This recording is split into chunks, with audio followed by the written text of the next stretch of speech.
Welcome to the Lean Blog Podcast. Visit our website at www.leanblog.org. Now, here's your host, Mark Graban. Hi, welcome to the podcast. I'm Mark Graban. This is episode 383 for August 31st, 2020. Joining me today is Patrick Anderson. He is CEO at an organization called Rural CAP. That's the Rural Alaska Community Action Program, Inc. I've known Patrick for a long time. He was a guest back in episodes 53 and 71. This is going back to 2008, 2009. So you can find those at leanblog.org/53 or leanblog.org/71. So I'm glad that he's back and you talk about the organization he's been working with, leading for the past couple of years.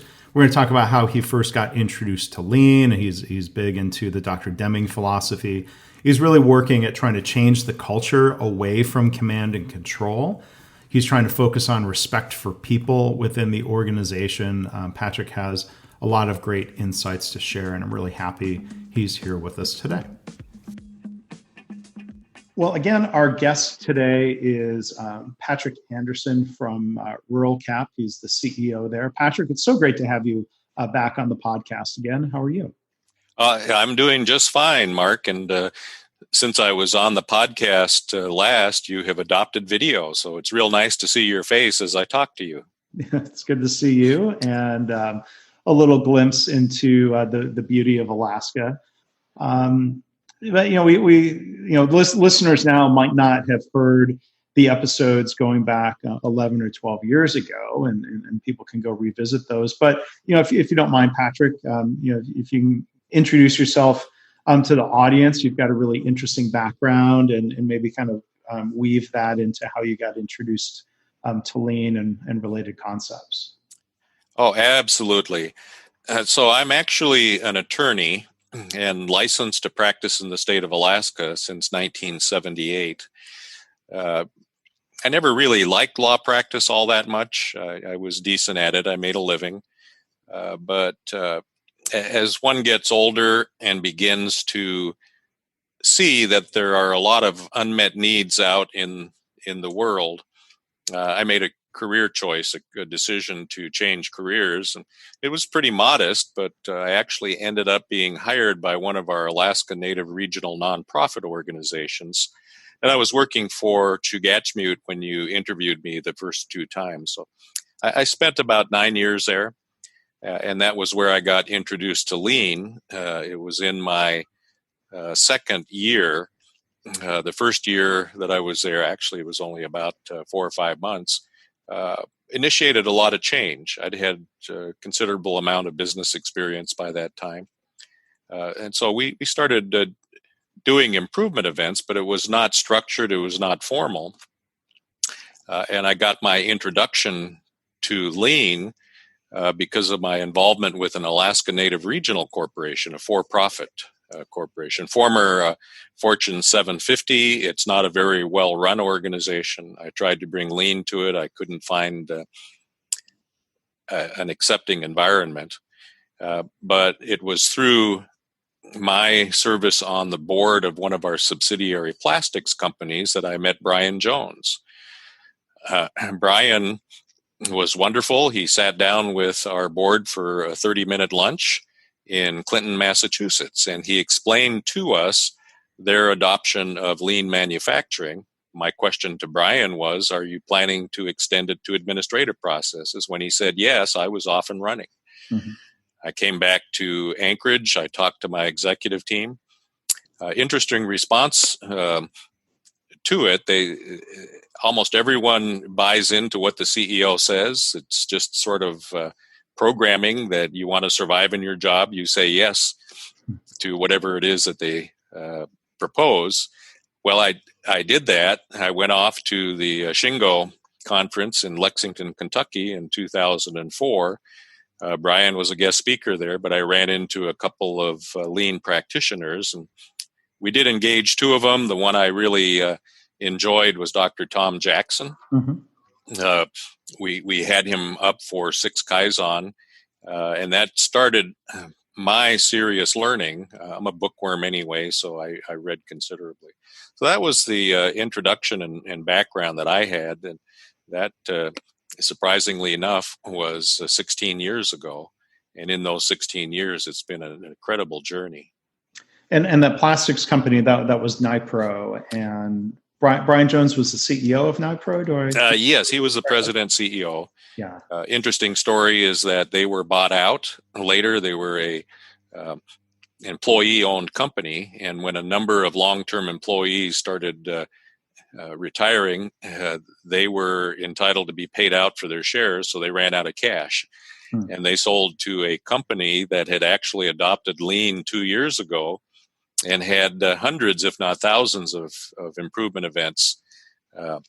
So it's an example of one very aggressive Lean company buying out another one that was not quite as aggressive.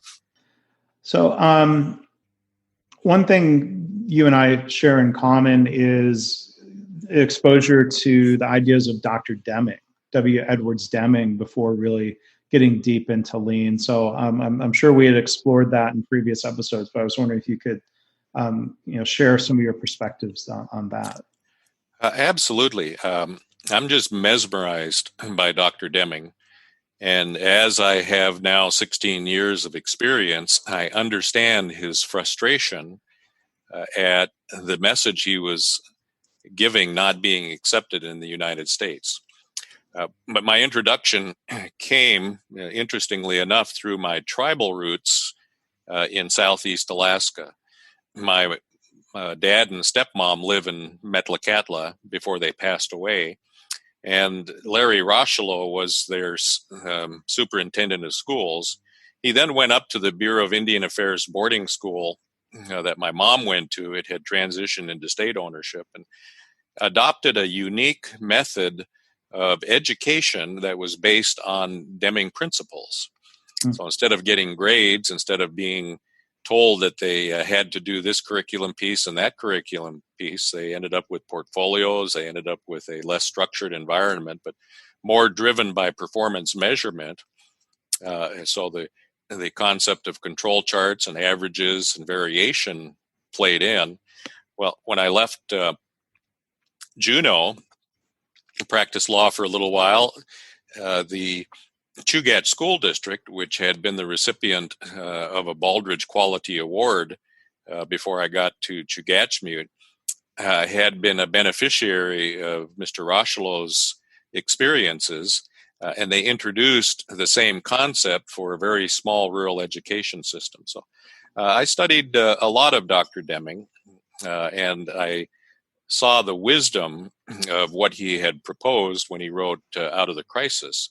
Problem, I guess, was we weren't in a crisis, and his message was not accepted except by those of us who were very nerdish. I spent a couple of years on the faculty of the University of Alaska Southeast. I had an introduction to business course. Well, I would introduce people to Deming, but at that stage, there were not many students who could understand the strength of the concepts that he introduced. So that was my introduction. And as I have gone through, I refer to Deming frequently, as I do many of the senseis of Lean. Just the incredible wisdom that they've accumulated over time is phenomenal. Yeah, I was fortunate to have that exposure to Dr. Deming's work. Being a college student bookworm, I read Out of the Crisis because my dad had it on his bookshelf, and somehow his picture peering off the front cover of the book caught my interest. But my dad had talked about what he learned in a Deming 4-day workshop, and at that point, I had enough workplace experience to sort of understand, or at least have exposure to different types of leadership styles and different types of workplaces, and trying to help create a better type of workplace. But yeah, it's not the default of how business operates, but it's a powerful approach that Dr. Deming kind of laid out for us. So I'm curious, back to your different roles as a CEO of an organization. Dr. Deming would say things like, quality starts in the boardroom and talk about the role of senior leadership. What now that you're looking back at having been a CEO, how does Dr. Deming resonate with you now or after that time? Even more deeply than before. I remember reading John Shook's Learning to See and going through the maps that he used to explain what seeing meant to him. Back then, it was a struggle. Today, after the 16 years of experience that I've had, especially working in healthcare, administrative processes, finance, you learn to visualize how processes run. When I even talk strange now, I have to explain to my staff, when I talk about the current state, I'm talking about what it is that exists right now. And when I look at the workplace today, it seems so simple. Lean seems so very, very simple. But I was so immersed in the blockers that most people had towards accepting new thoughts and ideas, the same problem that Dr. Deming ran into constantly, except in Japan. So it fits. Now, I work with boards that are not highly educated, that have very little experience. I don't have many business people. I have a lot of politicians. It's the nature of a community action agency board. So, and I work with people, and the way I describe them is that they're heart people, not business people. Mm-hmm. When I came into Chugachimute, I quickly realized that I didn't have the capacity to be able to make much in the way of improvements or new service ideas. And as a result, when I found lean, what I discovered is through the elimination of waste, you can free up time with an employee to be able to do a little bit more in terms of developing new services. But then what I found is that there was a lack of innovative thinking or creativity. When I looked at Dr. Deming's Create Pride in Work, it resonated this last time, is that we have employees who are used to being told what to do. When you actually create time so they can think about what they're doing and they can find that joy in work again, it's a different work environment. So I approached Rural Cap very differently from the way I approached everything else. The only difficulty I have is that while he talked about it starts at the boardroom, I actually have to teach the board what it is that we do in order to create that extra value that allows us to work in an environment where every available minute is usually locked up by inefficiencies, incompetencies, and grant requirements. So it's similar to healthcare in many respects, Mark. When you and I talked about one of those organizations years ago, that those were the exact same problems. Doctors are wonderful, but they're not business people. And then hopefully we figure out how to blend those different perspectives together into creating an organization that can accomplish what it needs to accomplish and do so in a way that supports the people who are working there, like you said, between joy in work and everything else that people want to get out of their workplace. And I found a receptive environment. About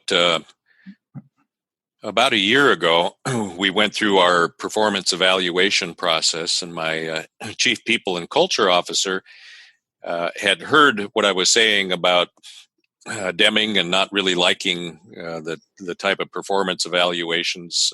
I'm an advocate for getting rid of them, but all of our government contracts require that we have performance evaluation. So we revamped it and revised it.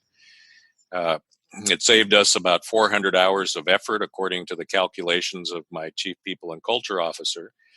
And we didn't have people who were upset. And we essentially asked 3 questions. What do you think you did well? Where do you think you need to improve? And how can I help you? That format made the performance evaluation process incredibly valuable. Right now, for example, I have 2 members of my executive team, very junior, not any of the executive officers, but very junior. And we're branching out and looking at a couple of what can we do better. So I'm teaching them how you observe trends in public policy in order to prepare the organization with the skill sets it needs in order to apply for some of the funding that comes out of that. That's long-term strategic thinking. I mean, I go back to the Indian Child Welfare Act, which I was introduced to in 1972, and I'm still working on it today. Funding opportunities are coming up if you can observe the lay of the policy land structure and prepare to accept some of the responsibilities that come with a grant. So that performance evaluation system is wonderful. I have 2 junior staff who are appreciating the teaching and the training.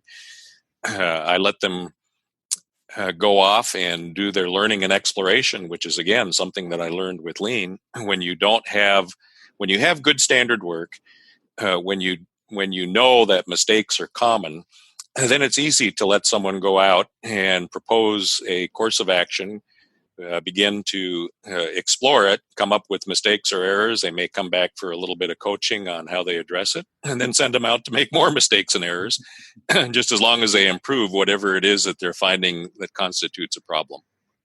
So before we delve into some of the lean concepts and methods that you're using at Rural Cap, can you tell the listeners a little bit about the organization and kind of the range of services that are offered, kind of set some context for us?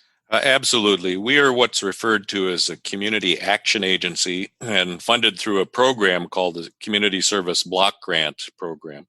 It's not a lot of funding, especially for a state like Alaska. We only have a little under 750,000 people. So we're the only community action agency in all of Alaska.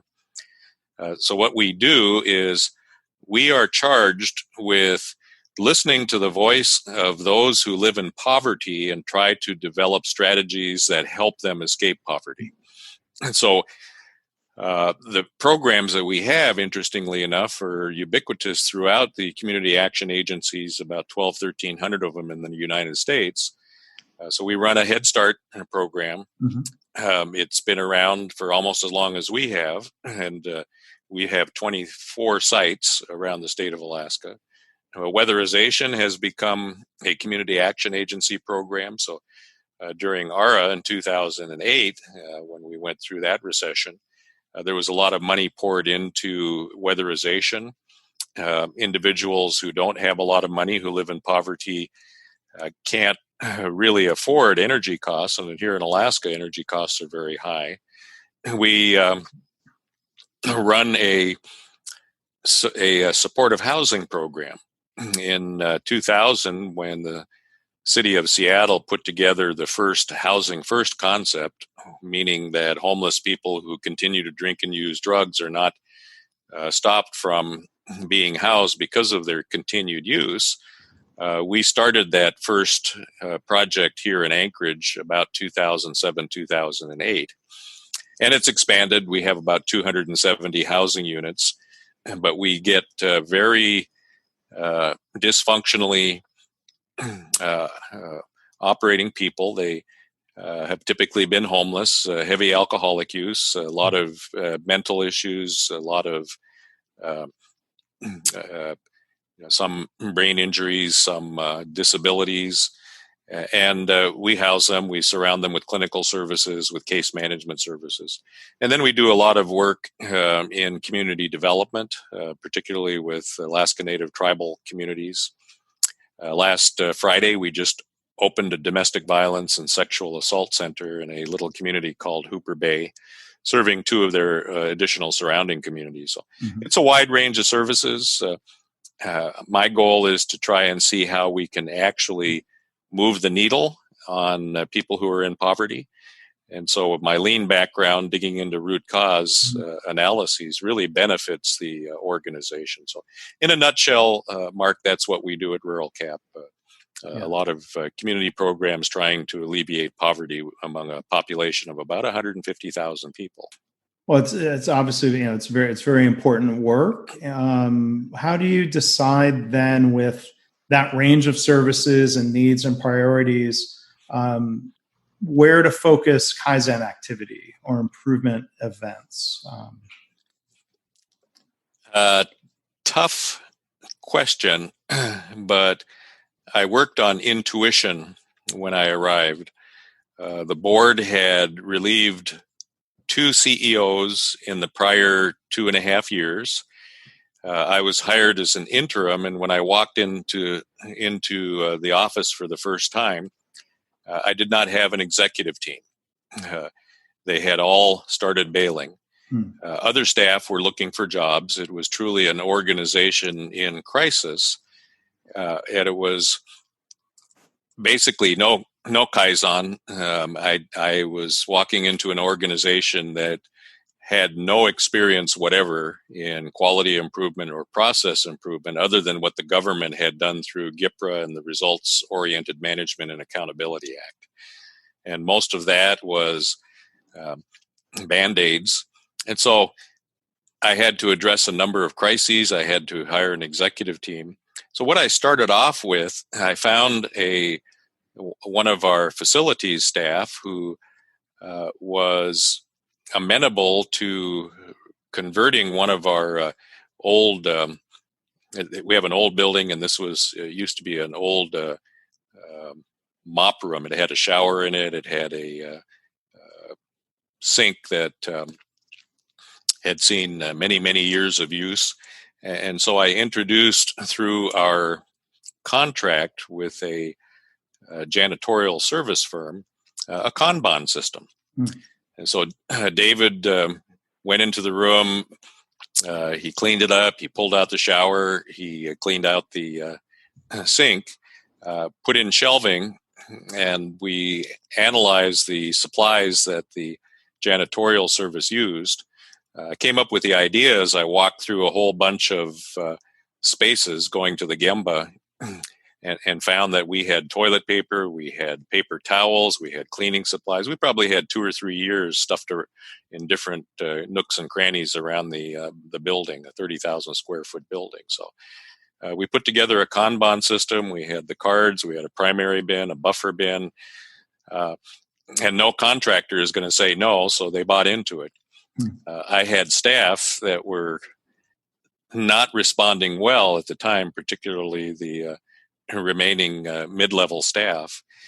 So that's where I started, and then I began trying to address the problem of document management. So on my Gemba walks, I noticed that we had a huge number of storage boxes. We had a huge number of file cabinets. The ARMA averages, when you see something like I saw, are real instructive. You know that this is a huge problem. It bore out. I started a document management process. We created an A3. We wrote a problem statement. I had one of my mid-level managers. I asked if they would be the team lead on it. I was turned down. So I had to go down to program management, specifically our IT manager, and ask if they would do it. They don't typically say no. And we ended up with a small team. I had them go out and measure. We looked at the number of file cabinets that we had, looked at the number of drawers. ARMA provides good data on what it takes in order to maintain that. So we knew that we had something like 93 or 94 drawers that accumulated a lot of paper. It was about 20 to 25,000 annually to maintain one of those. They take up a certain amount of space, and so I was paying something like $93,000 a year for just the space that they occupied. So, long and the short of it is that those 2 items are what I use to introduce staff to the concepts of lean. But I also identified early adopters, and I identified resistors. And so you and I had talked a little bit about the Rogers innovation curve. Most people who have read Malcolm Gladwell's The Tipping Point will understand the concepts. There are about 2.5% of the population that can be considered innovators, about 13.5, 14% that can be considered early adopters. And your goal is to try to reach the point where you have that 16% of innovators and early adopters, and then you can begin to move into early majority. Mm-hmm. That's the level of thinking. I had no clue that even existed when I started at Chugachmute, but at Rural Cap, I realized that I'm taking heart people who have really no business experience. They're complying with what they have to because that's the world of government grants.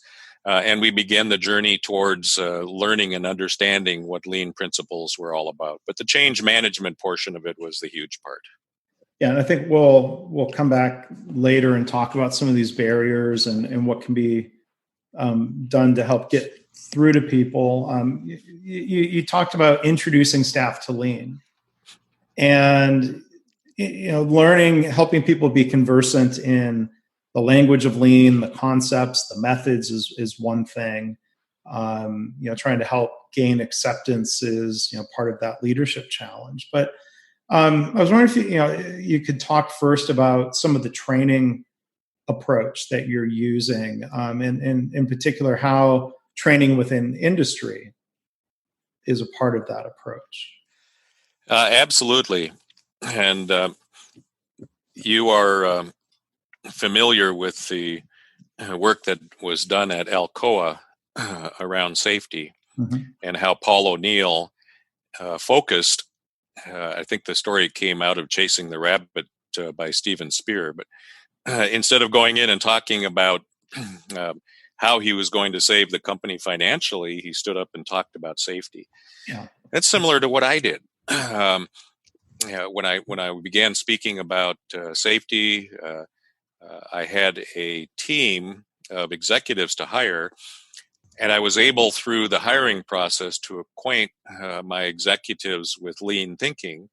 The chief people and culture officer was my first hire. What she told me is that when she got her MBA, she had an introduction to lean, but then she was told by the professor that despite the introduction to lean, she only needs to know about it because she'll never use it. Mm-hmm. And then I had a chief financial officer who had left the organization during all of the turmoil, but when she heard that I had made some key decisions that would impact the turmoil, would reduce it, chose to come back. And that left me with a chief operating officer. For each of them, they were all bought in. They didn't know what lean was, except in the case of my chief people and culture officer. So what I came into was an environment where we had to emphasize the respect that we were coming in with, that we were not trying to threaten employees. I did have to let a couple of them go early on, but I subscribed to what Jim Collins was talking about in his Good to Great series. You have to get the right people on the bus. So I was allowed to do that. That was the first time I had the opportunity to hire my entire executive team, who were already conversant with my philosophy of management. So the respect part, we spent a great deal of time on with my chief operating officer. I brought the whole team out to a Lean Frontiers event at Jekyll Island, and they got to hear from others about the benefits of lean thinking. So the COO really embraced going to the Gemba, and instead of sitting in his office 80% of the time, he was out dealing with his direct reports. I didn't let him into his duties for about 3 months. I kept operations while he had an opportunity to understand the organization and the philosophy. But interestingly enough, after 16 years of being in a very intense business environment, he embraced lean concepts rapidly. He took his little thumb drive of COO type documents and retired it, and then began going out to learn. So as we were doing this, we had some improvements that were already moving where we didn't really have an opportunity to train because of crisis mode. But when we had a little bit of extra bandwidth, we put together a lean champion training matrix with about 19 modules, and we adapted them to TWI and we experimented with it. And so I went through, and the first lesson after I did a Lean 101 introduction by videotape, I did it a couple of times and then we filmed it so any employee can go online and go through a Lean 101. We put together, and I was doing it on the fly, standard work for lean tools. Mm-hmm. The first one was problems. And the first, we would usually have 8, 9, or 10 items of standard work. We wouldn't try to bury them in concepts. And so when we put down problem statements, it was all about, the first thing is, what do you do with a problem? Well, you have to recognize it. Mm-hmm. It's surprisingly how many people don't realize that when they face a problem, it's a problem. They think it's just a part of the workplace. Yeah. And they've been shown by Sally or George how to deal with that problem by developing workarounds, so it becomes a part of the culture that, oh yeah, you need to talk to George if you want to figure that one out. And so the first descriptor is that identify a problem. And people wonder, why do you have to explain to employees that they need to identify problems? Well, it's because they don't know what they are. The second thing, very simple, write it down. I don't care how you write it down, just write it down. Why? Because we have so many problems that we'll forget them. And so we went through and created standard work. When we did arrow diagrams, for example, or when we did critical path method, we created standard work. And then we would have no more than 10 employees sign up with a cohort of trainers. We put together a lean champion training matrix with the sequence that we thought would be beneficial, where prior learning could benefit subsequent learning. And we sat down and went through TWI method. The one thing we didn't really do was the final well, actually, we did the final go through. We took one step out, and that was the silent, because you don't have anything physical in front of you unless you create the props. So we just started with the first one of doing, then explaining with key points, and explaining with reasons for key points, and we went through 10 times each. Where we needed props, we had cards developed, and the first cohort completed all of that. And then we did have a number of larger Kaizen that allowed some of them to practice that skill set. So that's basically all we did. The Lean Champion Training Matrix assumed that no one had any lean skills. I now have 3 or 4 people who are up in the third quadrant. They're capable of teaching. Well, that's great. I mean, that's really creative and innovative approach. Using the training within industry method to teach other lean concepts. Because, you talked earlier about the Kanban system for janitorial services. I think a lot of people, myself included, would think about applying TWI to frontline work. But yeah, well, it's got the wheels spinning. It's really thought provoking to think through how to use sort of that basic building block of lean, which I think a lot of people would consider TWI to be one of those building blocks of not just, for example, throwing a standard work document in front of someone and assuming they can do it. We can be better instructors and trainers, and applying that to lean concepts. That's really interesting. So you're continuing that, and I like how you framed it as an experiment, but that experiment continues and evolves. I'm sure you've learned a lot by doing it this way. Well, and as with any experiment, you make changes when you see the opportunity. So our second cohort made it fairly close. They had about 4 lessons on the 19 to finish. And we had recruited the third and fourth cohorts, finding that they were filling up pretty quickly. And a couple of my early trainees were sufficiently advanced to be able to train. But one of them decided, well, gosh, so if we're doing project management, then why don't we make a why don't we make lunch and figure out how we typically do it, and then we can modify to incorporate some improvements in that whole process. I got that out of a couple of different sources. Toyota worked in New York City with a food services organization. Some restaurants have done process improvement events where they've actually consolidated, reduced steps, did a whole bunch of value creation. So I encourage that kind of innovative thinking, as long as you're hearing the phrases frequently, as you do in TWI, and as long as you're repeating frequently. It's not like you've been shown once and you're wondering, what the heck did he show me? Right. Yeah. And then, the thing I love about TWI, as I've been able to explore in some episodes with people, is the idea of closing the loop, of testing for confirmation that the person you're training understands and is capable of actually following through with the work. I think of it as a Deming cycle, a PDSA cycle. It's not just plan and train, but then we study whether that training has really been effective and then adjust accordingly. Well, the PDSA cycle was one of the 19 lessons. Putting together an A3 was one of those lessons. In addition to the regular tools of Lean, we took the foundational tools. So 5S was a part of the training.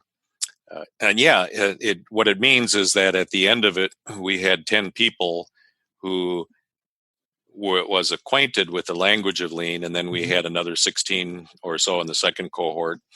But in the meantime, those individuals are working with their peers to spread the knowledge. It got to spread so quickly that we own a subsidiary, a for-profit company that sells energy equipment in rural Alaska. Shocked the heck out of me, but when they came to our annual end-of-year board meeting, their CEO reported that they had 7 Kaizen that had either been completed or were in process. They were also a part of our 5-day close Kaizen for our financial accounting system. And so the spread has been even beyond our own little organization. So, Patrick, we've talked about all of the training and education and involvement with different Lean methods, but you're also doing a lot of work from a management system perspective. If you could talk about the Rural CAP performance management system and how that's structured and what that's doing for you. Great question, Mark. Absolutely. At Chugachmewd, Dr. Tom Jackson introduced me to performance management, and I think I was too new to really understand the linkages. He introduced us to the X matrix, and we tried to develop one while there, but we did not have the sophistication to be able to tie work that is being done in our virtual workplace. That we do a lot of administrative work, we do a lot of interaction with customers, clients, tenants. And so looking at the experience I've had over the last 16, I understood the X matrix in a very deep way. And so trying to incorporate our strategic thinking and to try to build towards a Hoshin Conry cycle, we adopted, when I first got here and had an executive team, 2 initial breakthrough initiatives, one of them being organizational fitness. Organizational fitness was a requirement, but basically that's the implementation of Lean and the 2 pillars, respect for people and constant improvement. So things like our many into one A3, we have a compliance requirement, and we also have federal regulations that we adhere to. We have state grant requirements, federal FARS requirements. So there's just all kinds of compliance that we have to do. And so we put together an A3 and we call it many into one. What we want to do is, instead of having to individually monitor and comply everything, we want to set such a high standard of compliance in Deming words, inspection at the source as opposed to inspection after the fact. Right. And so we're building standard work in every area where we have compliance requirements. So we'll go from step 1 to step 2 to step 3. We are looking at the handoffs. We're looking at cycle time. We want to understand what the tact is for our compliance obligations. And so as we did that, we realized that, okay, performance management at the virtual floor essentially is using a process control board. So if we understand what tact is, we understand what cycle time is, we explain to employees that if we have, example on Thursdays, we might have 30 different checks that have to be written for accounts payable. If we understand the amount of time it takes for each of those to go through the process, and we have cycle time. We know some of them are going to be in the upper control limit area, some in the lower control limit area. They'll have variation. And so when we go to Don Wheeler's concept of dealing with variation, it's my job to explain to staff that no, we don't have 10 minutes to accomplish. We have 10 minutes plus or minus 3, plus or minus 4, plus or minus 6, whatever the variation is.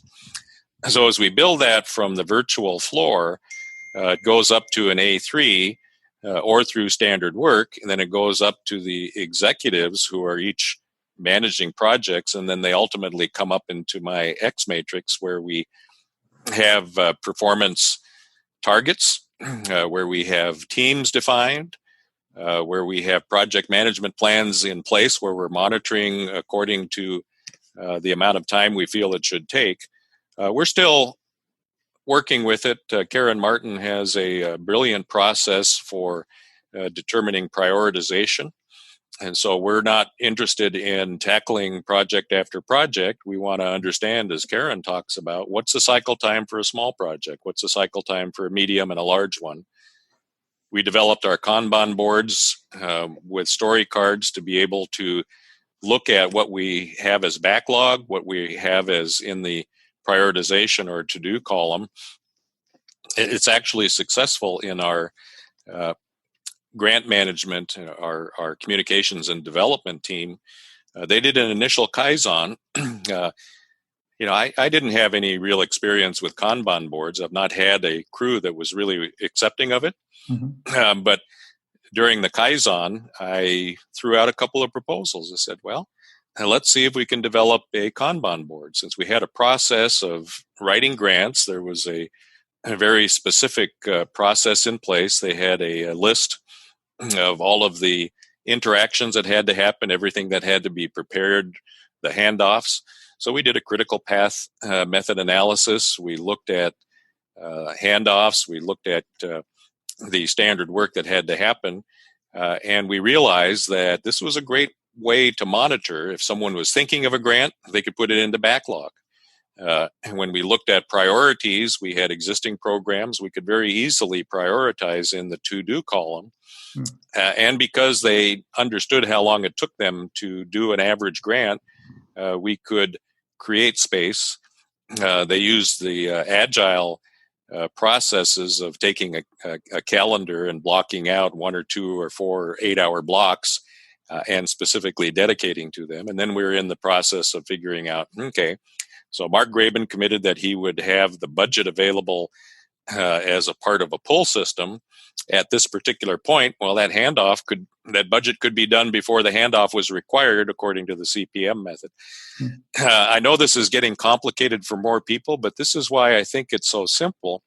After 16 years in this world, that's the way I think. And so the management system is trying to teach everyone how to do that. I can pretty easily figure out where we're at in my mind, but I want everyone else and the board to see, once we've trained the board, that, okay, here's everything that we're doing.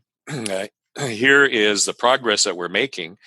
And then, as you know from your performance management world and the book that you wrote, is that you have to figure out how to align the board, the executive team, and staff with the concepts that show that you're making progress. So, yeah,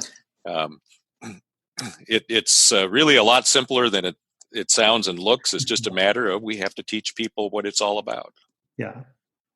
And you talk about aligning people. And one other thing I'm curious to hear your thoughts on, as a CEO, how do you get others aligned around what respect for people really translates to on a ongoing basis? What does that mean to you and Rural Cap, and how do you help get others aligned with that? We have a lot of discussion about respect. The first step is modeling it. Mm-hmm. And I am incredibly accessible. What I found, and I think I told you this story when we were talking about Chugachmute, is that I was sitting in my office for the better part of a week at Chugachmute after about 4 or 5 years of implementation of Lean, and wondering why no one had come to me to ask to fix something or to put out a fire. I achieved that very quickly here for a couple of reasons. One is that when I hired my 3 executives, they were responsible. I really don't care if they make a mistake. I only want them to write the problem down and to solve it. And they're all really good at that. Mm-hmm. So I really have a lot of time to dedicate to other things, going to the Gemba and asking people about their work. I had one employee who was leaving when I first got here, and I stopped her in the hallway and I asked, "Is there anything I can do to convince you to stay?" And she happened to be the last person left in the grant writing department, and we were a month away from grant writing. She agreed to stay. I made her the acting director of the department. We now have a total of 4 people there, plus a Vista volunteer. But asking people about how they're doing, understanding their families, remembering birthdays, the celebrations, being a human being. Yeah. Then, as we began to think about going to the Gemba, we had to revise our command and control tendencies. This was a very siloed command and control organization. So we began to talk about breaking down the silos. We began to start eliminating some of the command and control meetings. About halfway through my tenure here, I eliminated a number of those, and we started having conversations. I would have to say constantly, I am not telling you or asking you to do anything. I am inviting you to a conversation, and I would really love to hear your perspective. Yeah. So one of the Lean Frontiers events that I went to had a whole day that I paid for to learn about humble inquiry. Mm-hmm. I was already familiar with motivational interviewing from my healthcare days. When I introduced that to my chief operating officer, he embraced it so emphatically it scared me. He went and bought a number of copies of Humble Inquiry, and he began practicing it as I had been practicing it since that training. And we have others too. We're not telling people what to do. We're asking them about, what do you see in the problem? We're just trying to guide them towards an understanding of what it is that they could assume as power in the value streams they worked in if they understood how to map one and how to put together a problem statement and how to try to solve that problem using the PDSA, PDCA cycles. Right. And so with humble inquiry, with a constant respect for people, with our safety committee, we immediately began working on safety. We have cut down a huge volume of workers' comp claims down to this last reporting period. In the meeting I was at just before I joined yours, we had none. We are way down in terms of our workers' comp claims. We had an OSHA violation notice or inspection notice. They're going to come look us over, but they offered the state of Alaska to come in and give us a voluntary compliance tour. We did that. We have regular fire drills. We're organized. It's real cute to see, Mark, but our team leads from different parts of the building have their hard hats. They have their flashlights that they're walking around with. They have whistles to be able to organize. They are there to make sure that we vacate the building in a short period of time. So our 30,000 square foot building, from alarm sound to assembly is about 3.5 minutes. We get everyone out very quickly, and we do it regularly. It really paid off when we had the earthquake back in November of 2018. But by demonstrating to people that you really care, and I'm genuine about it, I ask people how they're doing. I ask, we have a baby that is born. I just had one of those emails today. So, Janelle, how's little Caden doing? And well, she responds, they just took him on his first camping trip, and he did just wonderful. And they show pictures. So we have to be a human workplace. I work with heart people, and that's what they expect out of us. Yeah. So we model it. We talk about it constantly. When we have our leadership team meetings, when we have our stand-ups, we always say that, we need to be respectful, and we extend it to our customers, to our clients, to our tenants as well. We need to be respectful of their circumstances, and I think humble inquiry helps a lot because it lets us look into who you are. We're not afraid of asking those questions of who you are. You're free to answer or not, and you choose not to answer. We don't get offended at it. But if it's genuine, people will open up to you. Well, and when you talk about this need to be human and to treat people well, what I blogged about this might have been serendipity because I know baseball is really important to you. And what I blogged about today, I don't know, did you see the article in the Wall Street Journal about the Kansas City Royals recently? I did not, no. Here's the headline. I'll send you the article. Baseball's newest market inefficiency, treating people like people. And wow, all right, great. In a nutshell, the Royals and the Minnesota Twins are thought to be the only two of the 30 Major League Baseball teams who have not released any low-level minor league baseball players in the name of cost-cutting during the pandemic. And so, there's a quote here, how the Royals, as an organization, are positioning themselves in their recruitment of prospects and baseball players, as I think this is the Wall Street Journal article's phrase, not treating your lowest paid employees like garbage.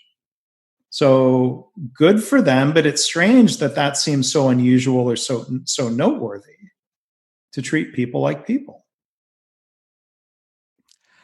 What an amazing concept. But yes, I had two sons that played baseball. I did not like it growing up, predominantly because it was such a competitive from an early age sport. If you're in Little League, it shouldn't be competitive. It should be all about having fun. And I feel the workplace needs to be similar. I have people who hired on because they want to work. So let's accept that they want to work.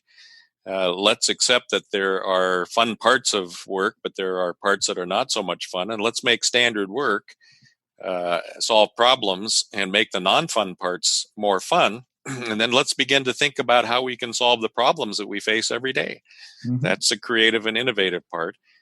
And by inviting people to that conversation, I found that our education system is so bad at teaching innovation and creativity is that we have to spend a significant amount of time inviting people to conversations, teaching them how to research, how to find good, valid information, make connections, and then not worry about being perfect in implementing something, but implementing something. So my latest... I release information to staff when I feel they're ready. That's one of the benefits of having 16 years in the CEO saddle, is that when I begin to see that they're needing to know what the next step is to solve their thoughts and concerns, I'll release it. So when I started inviting people to a creative conversation, I would be met with absolute silence. I would make light of that. I said, I feel like I'm in a school teaching and I'm asking someone a question and they don't want to raise their hands to try to volunteer an answer because they're afraid that they'll be ridiculed. I said, there's no ridicule here. I oftentimes don't know the answer to questions that I ask, and I'm really seeking out your thoughts on it. And so I introduced Anne Mae Chang's thinking. She wrote Lean Impact for social impact. And, I like her three concepts: setting big, audacious goals, having quick experiments. Let's not worry about having everything put in place before we try an experiment.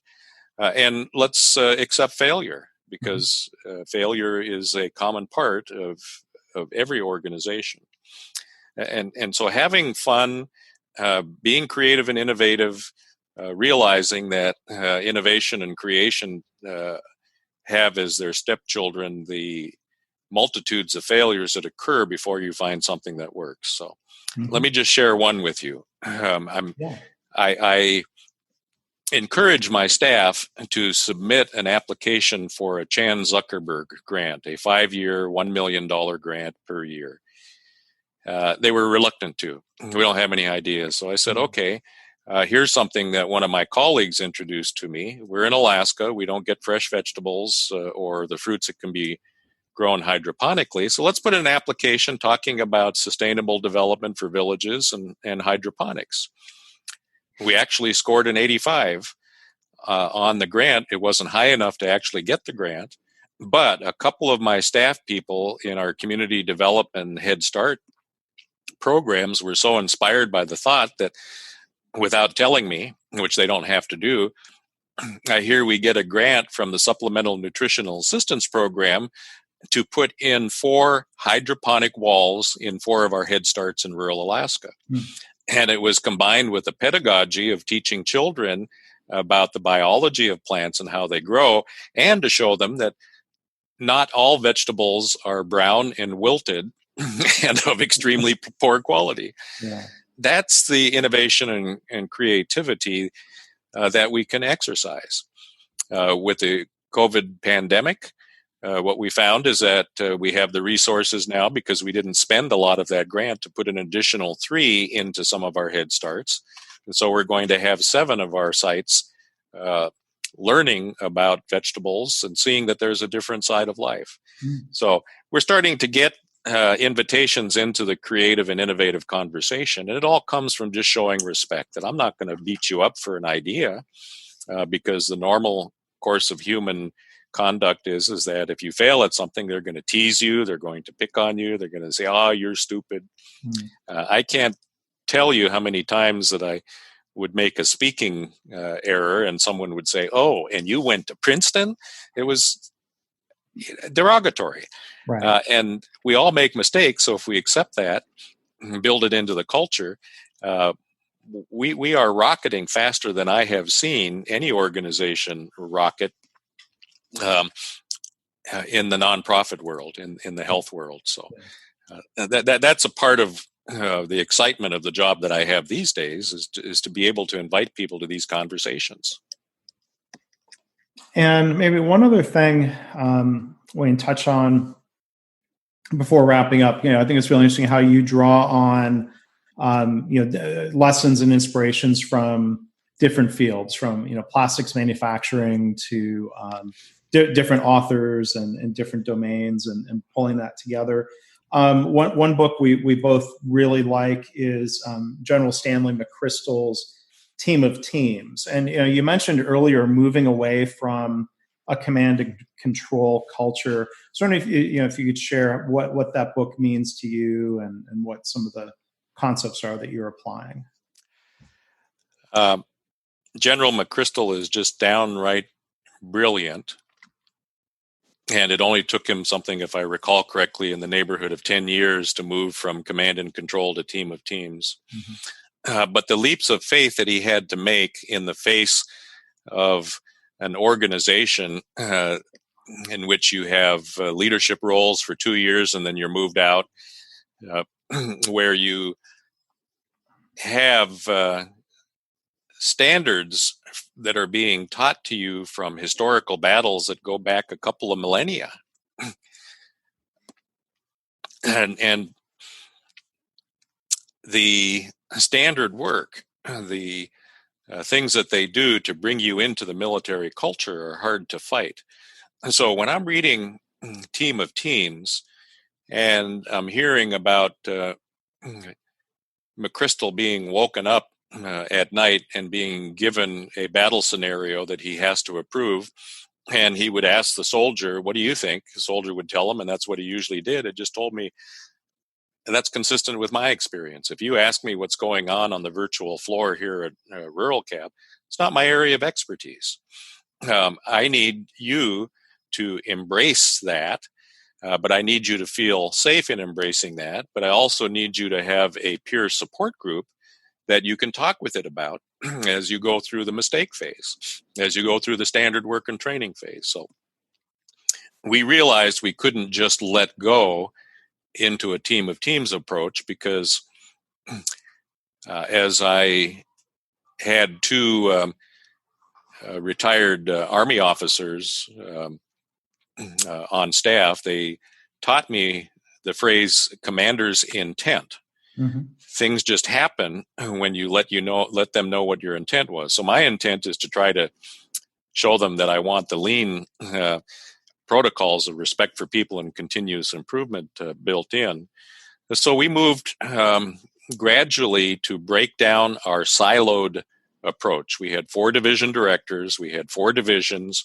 They rarely communicated. They often had similar duties and functions for staff that would require the same standard work, but they were doing it separately. So we began by breaking down the silos, by beginning to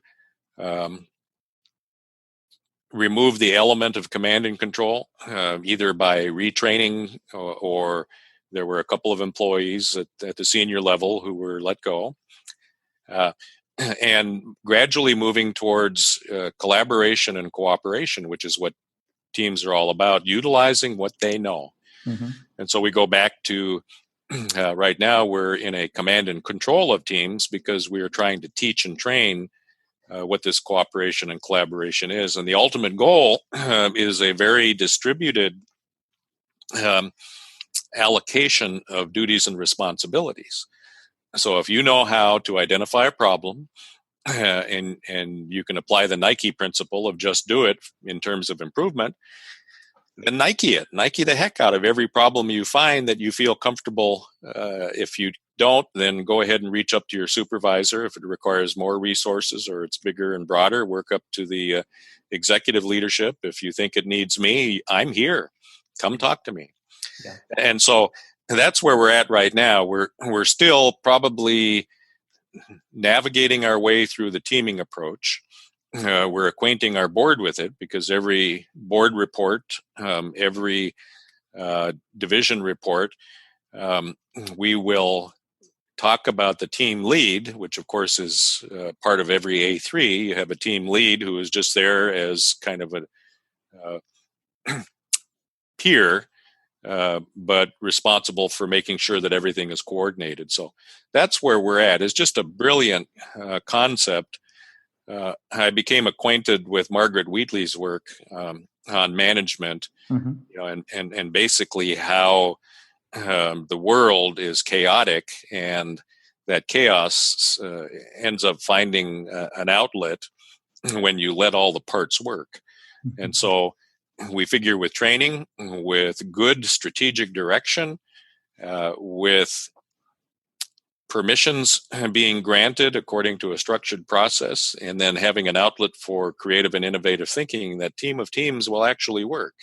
And at that point, we intend to use the performance management information system to monitor where we're going.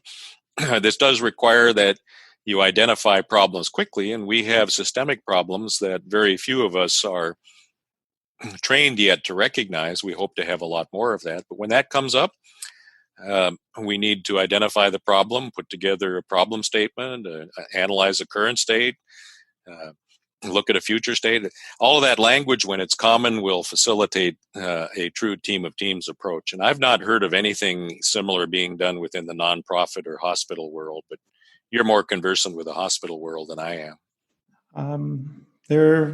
I wish we had more organizations like that in the healthcare realm. There are many who are trying to work on that culture change, but it's challenging, and having good leadership at the top certainly is a big help. So Patrick, I want to thank you for sharing what you are working on and what you're doing as the CEO there at Rural Cap. I think kind of sort of as Paul O'Neill and Brian Jones and others inspired you, what you share, will inspire others in the nonprofit and healthcare realms and beyond. So thank you so much for that, Patrick. Absolutely. And when you have time for an additional podcast, we have an initiative we refer to as Breakthrough Initiative for Whole Community Healing, all based on my learnings from Lean and the creation of a restoration to health hypothesis that we're implementing here. I have time anytime you want to do that. So, all right. It's been delightful, Mark. Thank you very much. Thank you.